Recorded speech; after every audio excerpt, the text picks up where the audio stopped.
جنت النعیم افنجعل المسلمین کالمجرمین ما لکم کیف تحکمون ام لکم کتاب فیہ تدرسون انا لکم فیہ لما تخیرون ام لکم ایمان علینا بالغات الی یوم القیامت انا لکم لما تحکمون سلہم ایہم بذالک زعیم۔ صدق اللہ العظیم۔ اس کی جو ٹرانسلیشن ہے اردو میں پڑھتا ہوں۔ یقیناً خدا ترس لوگوں کے لیے ان کے رب کے ہاں نعمت بھری جنتیں ہیں۔ کیا ہم فرما برداروں کا حال مجرموں سا کر دیں گے؟ کیا ہم فرما برداروں کا حال مجرموں سا کر دیں؟ تم لوگوں کو کیا ہو گیا ہے؟ تم کیسے حکم لگاتے ہو؟ کیا تمہارے پاس کوئی کتاب ہے جس میں تم یہ پڑھتے ہو کہ تمہارے لیے ضرور وہاں وہی کچھ ہے جو تم اپنے لیے پسند کرتے ہو؟ یا پھر کیا تمہارے لیے روز قیامت تک ہم پر کچھ عہد و پیمان ثابت ہیں کہ تمہیں وہی کچھ ملے گا جس کا تم حکم لگاؤ؟ ان سے پوچھو تم میں سے کون اس کا ضامن ہے۔ اب دوسرے رکوع کی پہلی آیت کی جو ٹرانسلیشن میں یہ بتایا جا رہا ہے کہ اللہ پاک یہ بتا رہے ہیں کہ وہ لوگ جو اللہ کے احکامات پر چلیں گے، خدا ترس ہوں گے اور اپنی زندگی جو ہے وہ اللہ پاک کے احکامات کے مطابق گزاریں گے، ان کے لیے آخرت میں جنتیں ہیں۔ جہاں پہلا رکوع اینڈ ہوا وہاں بتایا جا رہا ہے کہ جو لوگ اللہ پر توکل نہیں کریں گے ان کے لیے سخت عذاب ہے، دنیا میں بھی اور آخرت میں بھی۔ اسی کا جواب اگلے رکوع کے شروع میں دیا جا رہا ہے کہ وہ لوگ، ان لوگوں کے برعکس جو اللہ پاک کے احکامات پر نہیں چلے، تو وہ لوگ جو اللہ پاک کے احکامات پر چلیں گے ان کے لیے آخرت میں جو ہے نا نعمتیں ہیں اور نعمت بھری جنتیں ہیں، ان کو دی جائیں گی۔ کیا ہم فرما برداروں کا حال مجرموں سے کر دیں گے؟ اب یہاں بتایا جا رہا ہے کہ جس طرح دنیا میں دو مختلف قسم کے لوگ پائے جاتے ہیں، ایک شخص تو وہ ہے جو اللہ کے احکامات پر چل رہا ہے اور اپنی تمام زندگی پرہیزگاری سے گزار رہا ہے، اور ایک شخص وہ ہے کہ جو اس کے برعکس بالکل ہی ایک جو اسلام کے حوالے سے زندگی گزارنے کا طریقہ کار ہے اس کے برعکس اس کے بالکل اپوزٹ زندگی گزار رہا ہے، جو کہ ایکچولی نقصان وہ اپنا کر رہا ہے، اس کا نقصان کسی دوسرے کا نہیں ہے۔ تو وہ جب دو شخص دو مختلف طرح کے پائے جاتے ہیں تو اسی طریقے سے ان کا انجام بھی ایک جیسا آخرت میں نہیں ہونا چاہیے، یہ ہماری عقل ہمیں سمجھاتی ہے۔ تو جب اتنی بڑی دنیا اللہ پاک نے تخلیق کر دی تو ایسا کیسے پاسبل ہے کہ وہ انہی دونوں اشخاص کا جو انجام ہوگا یا آخرت میں جو ان کو رزلٹ ملے گا ان کی محنت کا وہ ان کو ایک جیسا ملے گا؟ ایسا بالکل بھی پاسبل نہیں ہے۔ تو وہ لوگ، اب مکہ میں کیا تھا، اب لوگ کس چیز سے دھوکہ کھاتے تھے؟ وہی کہتے تھے کہ جو سردار تھے مکہ کے ان کے پاس مال و دولت، عیش و عشرت، دنیا کی ہر نعمت ان کے پاس موجود تھی۔ وہ یہ کہتے تھے کہ جب اللہ پاک نے اس دنیا کے اندر ہمیں ہر طرح کی نعمت دی ہے تو اس کا مطلب یہ ہے کہ ہم اللہ کے صحیح احکامات پر آلریڈی چل رہے ہیں، تو اسی کے انعام میں ہمیں دنیا کے اندر بھی یہ تمام نعمتیں دی جا رہی ہیں، اور چونکہ دنیا میں دی جا رہی ہیں اور ہم اللہ کے احکامات پر چل رہے ہیں، یہ ان کا اپنا خیال تھا۔ اسی طریقے سے آخرت میں بھی ہمیں جو ہے نعمتیں ہی دی جائیں گی، ہمارا انجام اگر آخرت، پہلے تو بات ہوئی ہے کہ آخرت پہ ایمان نہیں تھا، اگر ہوگا بھی تو وہ اچھا ہی ہوگا، کیونکہ ہمیں دنیا میں بھی اچھی چیزیں یا نعمتیں ہی دی جا رہی ہیں۔ یہ ان کا دھوکہ تھا بیسیکلی، ٹھیک ہے۔ تو اس کے جواب میں یہ کہا جا رہا ہے کہ کیا ہم فرما برداروں کا حال مجرموں سے کر دیں گے؟ اب ایکچولی تو وہ اللہ کے احکامات پر نہیں چل رہے تھے، وہ کہتے تھے ان لوگوں کو جو آپ صلی اللہ علیہ وسلم کے احکامات، جو اللہ کے احکامات پیش کرے تھے، ان احکامات پر چلنے والے لوگ تھے، احکامات پر چلنے والے جو لوگ تھے بیسیکلی وہ مغلوب تھے، وہ کم تر سمجھایا کرتے تھے اس زمانے کے اندر، ان کے پاس مال و دولت اور عیش و عشرت بھی چیزیں بھی کم ہی تھیں بنسبت کے سرداروں کے۔ تو سردار کہتے تھے کہ ہمیں چونکہ دنیا میں چیزیں نعمتیں دی جا رہی ہیں تو ہم اللہ کے صحیح راستے پر چل رہے ہیں، اور آپ لوگ جو ہو کہہ تو رہے ہو کہ اللہ کے راستے پر چل رہے ہو، لیکن ایکچولی چونکہ آپ مغلوب ہو اور آپ جو ہے وہ کم تر ہو، اس دنیا کے اندر آپ کے پاس نعمتیں کم ہیں، تو آپ جو ہے وہ بیسیکلی صحیح راستے پر چل نہیں رہے۔ تو یہاں پر کہا جا رہا ہے کہ اللہ تعالیٰ یہ نیتیں جانتا ہے اور اللہ پاک بہتر جانتا ہے کہ کون اللہ کے احکامات پر چل رہا ہے صحیح طرح سے اور کون نہیں چل رہا۔ تو جب جو احکامات پر چلے گا اور جو احکامات پر لگے نہیں چلے گا، ان کا دونوں کا حال کیسا نہیں ہوگا۔ تم لوگوں کو کیا ہو گیا ہے، تم کیسے حکم لگاتے ہو؟ اب وہ یہی بات جیسے میں نے کی کہ وہ کہتے تھے کہ دنیا کے اندر ہمیں اچھی ایسوشیت دی جا رہی ہے تو آخرت میں بھی اچھا انجام ہی ہوگا ہمارا۔ تو اس بات میں کہا جا رہا ہے کہ تم لوگوں کی عقل کہاں چلی گئی ہے؟ کیا تمہیں چیز کی سمجھ نہیں آ رہی کہ اللہ پاک نے دنیا کو بنایا، وہ سب کچھ جانتے ہیں کہ کون ان کے احکامات پر صحیح چل رہا ہے اور کون نہیں چل رہا۔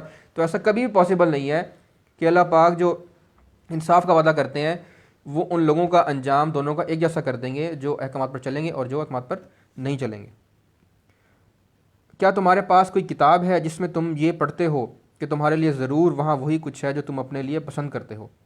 اب ان لوگوں سے پوچھا جا رہا ہے کہ جو لوگ کہتے تھے کہ ہم آخرت میں اچھا ہی انجام ہوگا ہمارا، حالانکہ وہ احکامات پر چلتے بھی نہیں تھے اسی طریقے سے اللہ پاک کے، کہ تمہارے پاس ایسی کیا چیز ہے، مطلب کون سی چیز تمہیں ایسے بتاتی ہے؟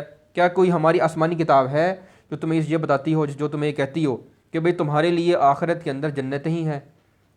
کوئی ثبوت تمہارے پاس ایسا ہو جہاں تم نے پڑھا ہو، ٹھیک ہے نا، یا تمہارے پاس کوئی ایسا رسول آیا ہو جو تمہیں یہ کہے کہ جو کام تم جو کام تم کر رہے ہو وہ صحیح ہے اور اس کے لیے تمہیں آخرت میں جنتیں ہی ملیں گی، یا جو چیز تم اپنے لیے آخرت میں خود پسند کرتے ہو تمہیں وہی آخرت میں ملے گا؟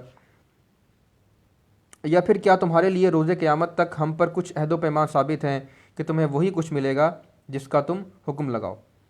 کہ کیا کوئی تم نے ہم سے قسم لی ہوئی ہے کہ جس قسم کی وجہ سے جو چیزیں تم چاہو گے آخرت میں تمہیں وہی ملیں گی؟ کہنے کا مطلب یہ ہے کہ جو وہ اپنے بارے میں سوچتے تھے کہ آخرت میں ہمیں جزا دی جائے گی ہمارے کاموں کی، ایکچولی ویسا کچھ بھی نہیں تھا، وہ صرف ان کے اپنے خیالات تھے۔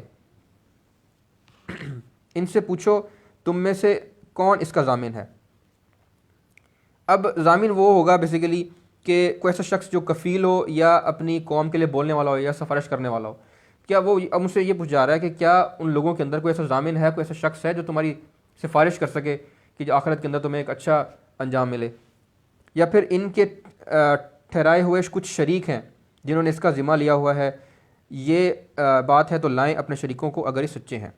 کہ اگر کوئی ضامن بھی نہیں ہے اور تمہارے پاس کوئی کتاب بھی نہیں آئی جو تمہیں یہ بتا رہی ہے کہ تم صحیح کامات پر چل رہے ہو، تو پھر یا تمہارے کوئی شریک ایسے ہیں کوئی ایسی شریک ہیں جن کو تم سمجھتے ہو کہ آخرت کے اندر تمہیں اچھا صلہ دیں گے، اگر کوئی ہیں تو لے آؤ سامنے۔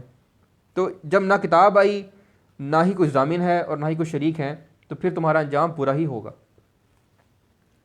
جس روز سخت وقت آ پڑے گا، بیسیکلی جو لفظ استعمال ہوا ہے اس کا مطلب یہ بنتا ہے کہ کنڈلی کھولی جائے گی بیسیکلی، اور پنڈلی کھولی جائے گی، اور اس کا مطلب یہ ہے کہ تمام جو حقیقتیں ہیں دنیا کی وہ سامنے رکھ دی جائیں گی۔ یہ قیامت کے وقت کا ذکر کیا جا رہا ہے، ٹھیک ہے۔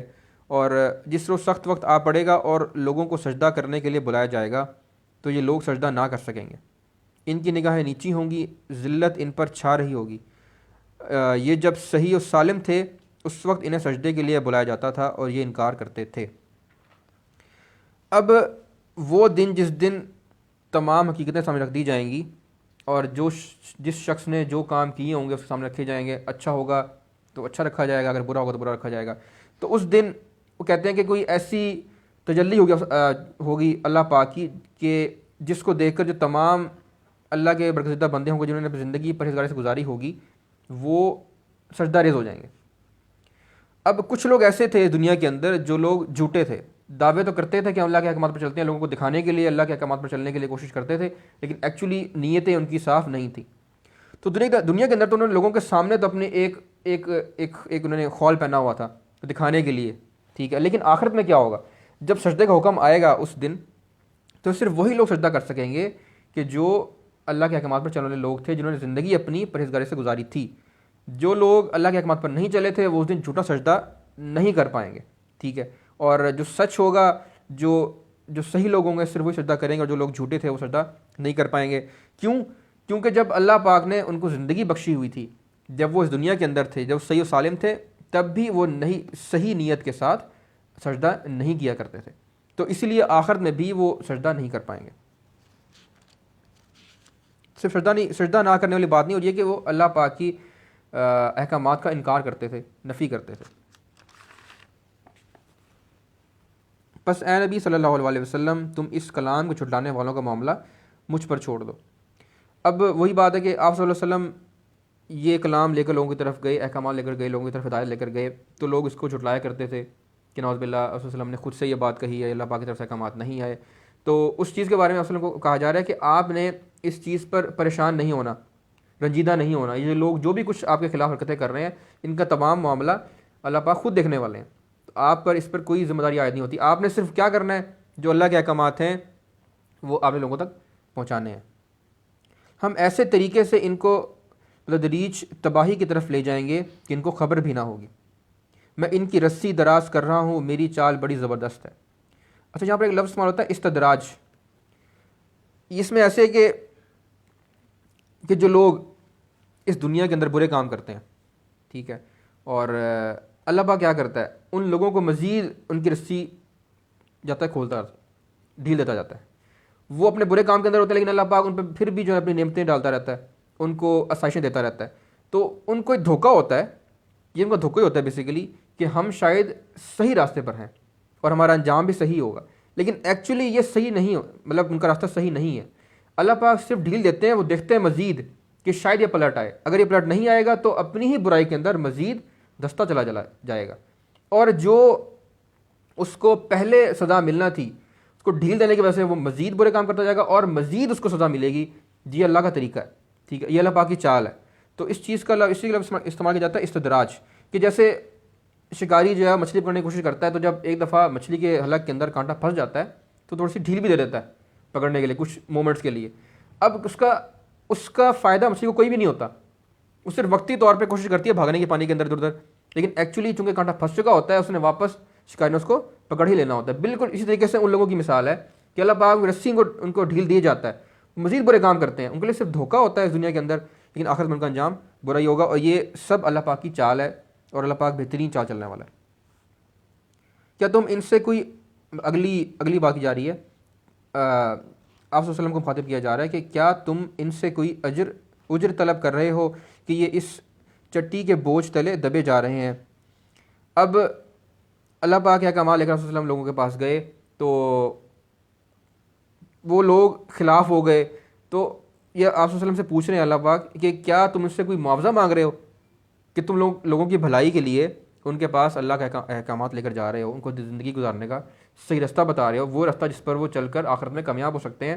تو کیا اس کے لیے آپ نے ان سے کوئی پیسے مانگے ہیں یا معاوضہ آپ نے ان سے طلب کر لیا اس چیز کا، ہدایت دینے کا؟ تو بالکل بھی نہیں ہے. تو یہ لوگ اتنے آپ کے مخالف کیوں ہو رہے ہیں؟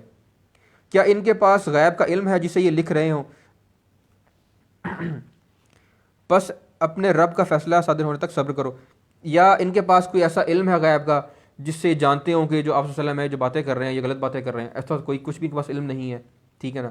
تو بس اپنے رب کا فیصلہ صادر ہونے تک صبر کرو. تو آپ صلی اللہ علیہ وسلم کو بتایا جا رہا ہے کہ لوگ آپ کے خلاف حرکتیں کرتے رہیں گے، آپ نے نیک نیتی کے ساتھ جو فیصلہ جو اللہ پاک کے احکامات ہیں لوگوں تک پہنچاتے رہنے ہیں، اور اللہ کا فیصلہ آنے تک اسی طریقے سے صبر کرنا ہے، اسی راستے پر چلتے جانا ہے، جب چاہے یہ لوگ جس بھی طرح کا رویہ آپ سے اختیار کریں. اور مچھلی والے یونس علیہ السلام کی طرح نہ ہو جاؤ جب اس نے پکارا تھا اور وہ غم سے بھرا ہوا تھا. یہی غلطی یونس علیہ السلام نے کی تھی کہ وہ بے صبر ہو گئے تھے. انہوں نے اپنے لوگوں کو پیغام دینا شروع کیا لیکن لوگوں نے ان کی مخالفت کی، لوگوں نے کفر کرنا نہیں چھوڑا، تو اس چیز سے بے صبر ہو گئے، وہ دل برداشتہ ہو کر وہ وہاں سے جنہیں جانے کی تیاری کر لی تھی، ٹھیک ہے. اور اللہ اس سے جس طرح کا باقی جاری کہ پس اپنے رب کا فیصلہ صادر ہونے تک صبر کرو. لگتا ہے ایسے ہے کہ اسی طریقے سے وہ بے صبر ہو کے وہاں سے چلے گئے تھے اور انہوں نے اللہ کا فیصلہ کوئی آنا تھا جس کا انہوں نے انتظار نہ کیا تھا. اگر اس کے رب کی مہربانی اس کے شامل حال نہ ہو جاتی تو مذموم ہو کر چٹیل میدان میں پھینکے جاتا. وہ سارا واقعہ آپ جانتے ہیں کہ مچھلی نے ان کو نگل لیا تھا، وہ مچھلی کے پیٹ میں رہے، اس بعد ان کو احساس ہوا اور وہ کلمات ادا کرتے رہے، لا الہ الا انت سبحانک انی کنت من الظالمین.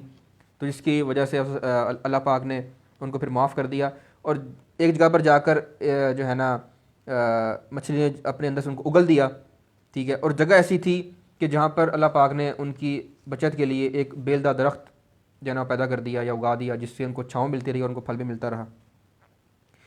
آخر کار اس کے رب نے اسے برگزیدہ فرما لیا اور اسے صالح بندوں میں شامل کر دیا. جب یہ کافر لوگ کلام نصیحت قرآن سنتے ہیں تو تمہیں ایسی نظروں سے دیکھتے ہیں کہ گویا تمہارے قدم اکھاڑ دیں، مطلب کھا جانے والی نظروں سے دیکھنا، کہ بغیر کچھ کہے اس طریقے سے دیکھنا کہ اگلا بندہ جو ہے ویسی ڈھال ہو جائے. تو خلاف مطلب آپ صلی اللہ علیہ وسلم کے خلاف حرکتیں تو ویسے کرتے تھے، وہ دیکھتے بھی ایسی نظروں سے تھے کہ آپ صلی اللہ علیہ وسلم کو جو ہے وہ غلط طریقے سے دیکھا کرتے تھے. اور کہتے ہیں کہ یہ ضرور دیوانہ ہے، حالانکہ یہ تو سارے جہان والوں کے لیے ایک نصیحت ہے. اب جس جگہ پہ یہ سورہ شروع ہوئی تھی، اچھا ایک جگہ پہ میں پڑھ رہا تھا قرآن پاک کے بارے میں، اس میں ایک تعریف کی طور پر لکھا ہوا تھا کہ جو بھی قرآن پاک پورا جو ہے وہ بھی ایک رنگ کی شکل میں ہے، کہ جہاں شروع ہوتی ہے بات ختم بھی وہیں ہوتی ہے. اسی طریقے سے ہر ایک سورہ جو ہے نا وہ بھی ایک رنگ کی شکل میں ہے، کہ جہاں کوئی جس طریقے سے جس بات سے سورہ شروع ہوگی جو اس کا اختتام ہے وہ بھی اسی بات کے اوپر ہوگا. تو شروعات بھی ایسی ہوئی تھی کہ آپ مجنون، نعوذ باللہ آپ مجنون نہیں ہیں، اختتام بھی اسی بات کے اوپر ہو رہا ہے. اور کہتے ہیں کہ یہ ضرور دیوانہ ہے، حالانکہ یہ تو سارے جہان والوں کے لیے ایک نصیحت ہے. تو اصل کو بتایا جا رہا ہے کہ لوگوں کو بتایا جا رہا ہے کہ لوگ یہ کہتے ہیں کہ وہ دیوانہ ہے، نعوذ باللہ دیوانہ ہے، لیکن ایکچولی کیا ہے، یہ تمام جہانوں کے لیے بھلائی کا پیغام لے کر آئے ہیں۔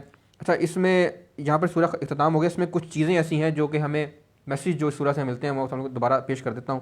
ایک تو یہ کہ ہمارا اخلاق کی بلندی کیا ہونی چاہیے کہ اگر کوئی شخص ہمارے ساتھ برائی کرے تو اس کے جواب میں ہمیں اس کی برائی نہیں کرنی چاہیے، اس کا فیصلہ جو ہے وہ اللہ پاک پر چھوڑ دینا چاہیے۔ دوسرا یہ کہ ہمیں محنت کرنا دنیا کے اندر کامیابی کے لیے شرط ہے، لیکن توکل اللہ پاک پر ہونا چاہیے۔ اور قسمیں کھانے سے یہاں پر منع فرمایا گیا ہے، بے صبرا نہیں ہونا چاہیے۔ اور ایک اور چیز جو امپورٹنس میں بتائی گئی ہے کہ باطل جو ہے وہ ہمیشہ حق کو دبانے کی کوشش کرتا ہے۔ شروع میں اگر وہ دبانا، وہ کوشش یہ کرتا ہے کہ بالکل نفی کر دے حق کی۔ جب وہ نفی نہیں کر پاتا باطل، جب وہ دیکھتا ہے کہ حق جو ہے وہ طاقت کے اندر ہے، تو وہ کوشش یہ کرتا ہے کہ کچھ وہ کمپرومائز کر لے، کہ کچھ بات ہماری مانی جائے، کچھ بات اس کی مانی جائے۔ تو یہ چیز ہمیں نہیں کرنی، اس چیز کے بارے، اس چیز سے بھی اس سورہ کے اندر منع فرمایا گیا۔ تو یہاں پر سورہ کا اختتام ہوتا ہے جی، اور کوشش میری دعا اللہ پاک سے یہ ہے کہ جو میسیج تھا وہ آپ لوگوں کے سامنے میں پیش کر سکا ہوں بہتر طریقے سے۔ اگر کوئی غلطی ہو گئی تو اللہ پاک اسے معاف فرمائے۔ جزاک اللہ جی۔